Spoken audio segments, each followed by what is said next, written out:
साल था 1985। Steve jobs उस वक्त 30 साल के थे और लोग उन्हें जीनियस मानते थे। एप्पल जैसी कंपनी को उन्होंने गैरेज से चालू किया था, पर उनका पैशन और एनर्जी लोगों के लिए टॉक्सिक बनता जा रहा था, जिसकी वजह से बोर्ड मेंबर्स ने मिलकर उन्हें उन्हीं की कंपनी से बाहर निकाल दिया। लेकिन स्टोरी डजंट एंड हियर। 12 साल बाद स्टीव जॉब्स वापस एप्पल में आए और उन्होंने एक डूबती हुई कंपनी को दुनिया का सबसे बड़ा और पावरफुल टेक ब्रांड बना दिया। पर उन्होंने ऐसा किया कैसे, इसी के बारे में आज के इस वीडियो में हम बात करने वाले हैं। गाइस, वीडियो स्टार्ट करने के पहले मैं आपको ये बताना चाहता हूँ कि अगर आपको हमारे वीडियोस पसंद आते हैं तो इस चैनल को सब्सक्राइब करना ना भूलें, क्योंकि अगर आप इस चैनल को सब्सक्राइब करते हैं तो हमें फ्यूचर में इंप्रूव्ड कंटेंट बनाने के लिए मोटिवेशन मिलता है। 1985 में एप्पल के अंदर एक कोल्ड वॉर चल रही थी। मैकिंटॉश के स्टीव जॉब्स और सीईओ जॉन स्कली के बीच में क्लैशेस होने लगे। स्टीव जॉब्स को लगता था कि एप्पल को मार्केट के अंदर क्रिएटिवली डिसरप्ट करना चाहिए, बट जॉन स्कली को ये लगता था कि उन्हें कॉर्पोरेट ड्रिवन सेफ रूट लेना चाहिए। जब कॉन्फ्लिक्ट्स बढ़ने लगे तब बोर्ड मेंबर्स ने डिसाइड किया कि स्टीव जॉब्स को पावर से हटा देना चाहिए। ऑफिशियली तो उन्होंने रिजाइन किया था,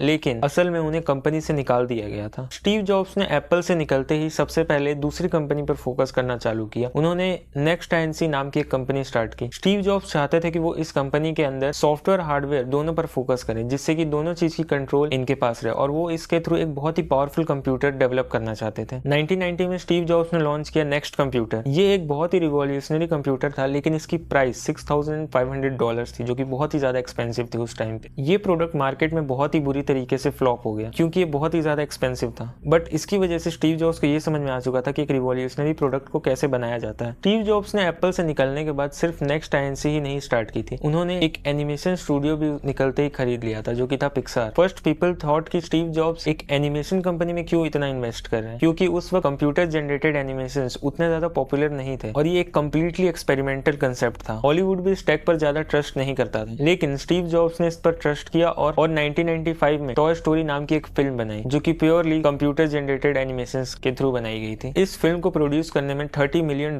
का बजट आया था, बट इस फिल्म के रिलीज होने के बाद इसने वर्ल्ड वाइड $373 मिलियन का रेवेन्यू जनरेट किया, जिसकी वजह से पिक्सार ओवरनाइट सक्सेस बन गया। इसके बाद स्टीव जॉब्स ने पिक्सार का आईपीओ लॉन्च किया, जिसके लॉन्च होते ही फर्स्ट डे के अंदर ही इस कंपनी की वैल्यूएशन $1.5 बिलियन की हो गई थी। और फिर फाइनली डिज्नी ने पिक्सार को $7.4 बिलियन में एक्वायर कर लिया। और इस एक्विजिशन के बाद Steve Jobs one of the largest stake holder बन गए डिज्नी के, क्योंकि डिज्नी ने ये डील अपने स्टॉक्स स्टीव जॉब्स को बेच कर की थी। 90s के दौरान एप्पल की कंडीशन बैड से वर्स हो गई थी। बहुत ही खराब कंडीशन हो चुकी थी एप्पल कंपनी की उस टाइम पर, क्योंकि उस टाइम पर मार्केट में काफी सारे प्लेयर्स आ चुके थे। माइक्रोसॉफ्ट विंडोज काफी ज्यादा पॉपुलर हो गया था और लोग उसको काफी ज्यादा अडॉप्ट करने लगे थे। और उस दौरान एप्पल के पास कोई भी क्लियर विजन नहीं था काम करने के लिए आगे। उनके मल्टीपल ओवरलैपिंग प्रोडक्ट्स थे, जैसे परफॉर्मा, क्वाड्रा, सेंट्रिस। यूजर्स इनकी वजह से काफी ज्यादा कंफ्यूज हो गए। 1996 तक एप्पल के पास बहुत ही लिमिटेड कैश बचा हुआ था। वो इतना लिमिटेड कैश था कि वो कुछ महीने तक ही सर्वाइव कर सकते थे। हालत इतनी खराब हो चुकी थी एप्पल कंपनी की कि उनके शेयर्स $5 से भी नीचे आ चुके थे। एप्पल को अर्जेंटली उस वक्त एक डायरेक्शन की जरूरत थी, क्योंकि अगर एप्पल को उस टाइम पे डायरेक्शन नहीं मिलता तो उनका एंड कंफर्म था। और पता है इसके लिए उन्होंने क्या किया? एप्पल ने उस वक्त नेक्स्ट आईएनसी को एक्वायर कर लिया $429 मिलियन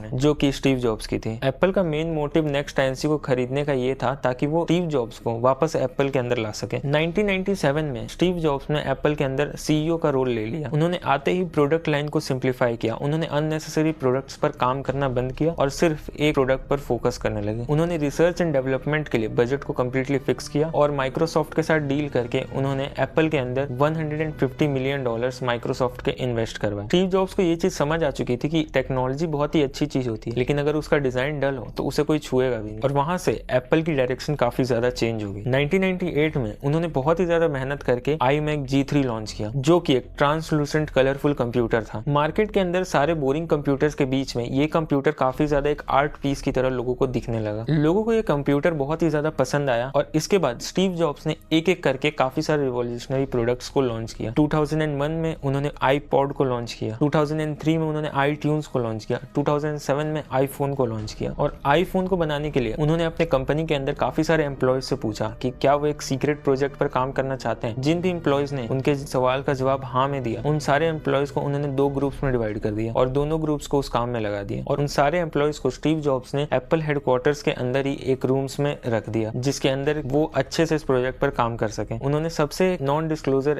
एग्रीमेंट साइन कराया, जो कि बहुत ही ज्यादा स्ट्रिक्ट था। और उन्होंने ऐसा इसलिए किया क्योंकि इस प्रोजेक्ट के बारे में वो बिल्कुल भी नहीं चाहते थे कि कोई भी इंफॉर्मेशन बाहर लीक हो। इवन जो एम्प्लॉयज वहां पर बैठ के काम कर सकते थे वो आपस में भी इस प्रोडक्ट के बारे में ज्यादा डिस्कस नहीं कर सकते थे। उन रूम्स में भी सीसीटीवी कैमरास लगे हुए होते थे ताकि कोई भी आपस में डिस्कस करता हुआ ना दिखे। इतनी स्ट्रिक्टनेस की वजह से एप्पल एम्प्लॉयज की हालत काफी ज्यादा खराब हो गई, पर उन्होंने आईफोन जैसे प्रोडक्ट को इन्वेंट कर दिया। जहां एक टाइम पर एप्पल के पास अपने एम्प्लॉयज को पैसे देने तक के लिए पैसे नहीं थे, आज Apple one of the valuable tech companies में से एक है। इस तरह स्टीव जॉब्स ने एप्पल को ऑलमोस्ट एंड होने से बचा लिया। सो गाइस, अगर आपको ये वीडियो पसंद आई तो फिर आप ये वाली वीडियो क्लिक करके देख सकते हैं। इसमें मैंने आपको ये बताया कि कैसे फेसबुक ने इंस्टाग्राम को एक्वायर किया। आपको ये वाली वीडियो भी पसंद आएगी। तो थैंक्स फॉर वॉचिंग।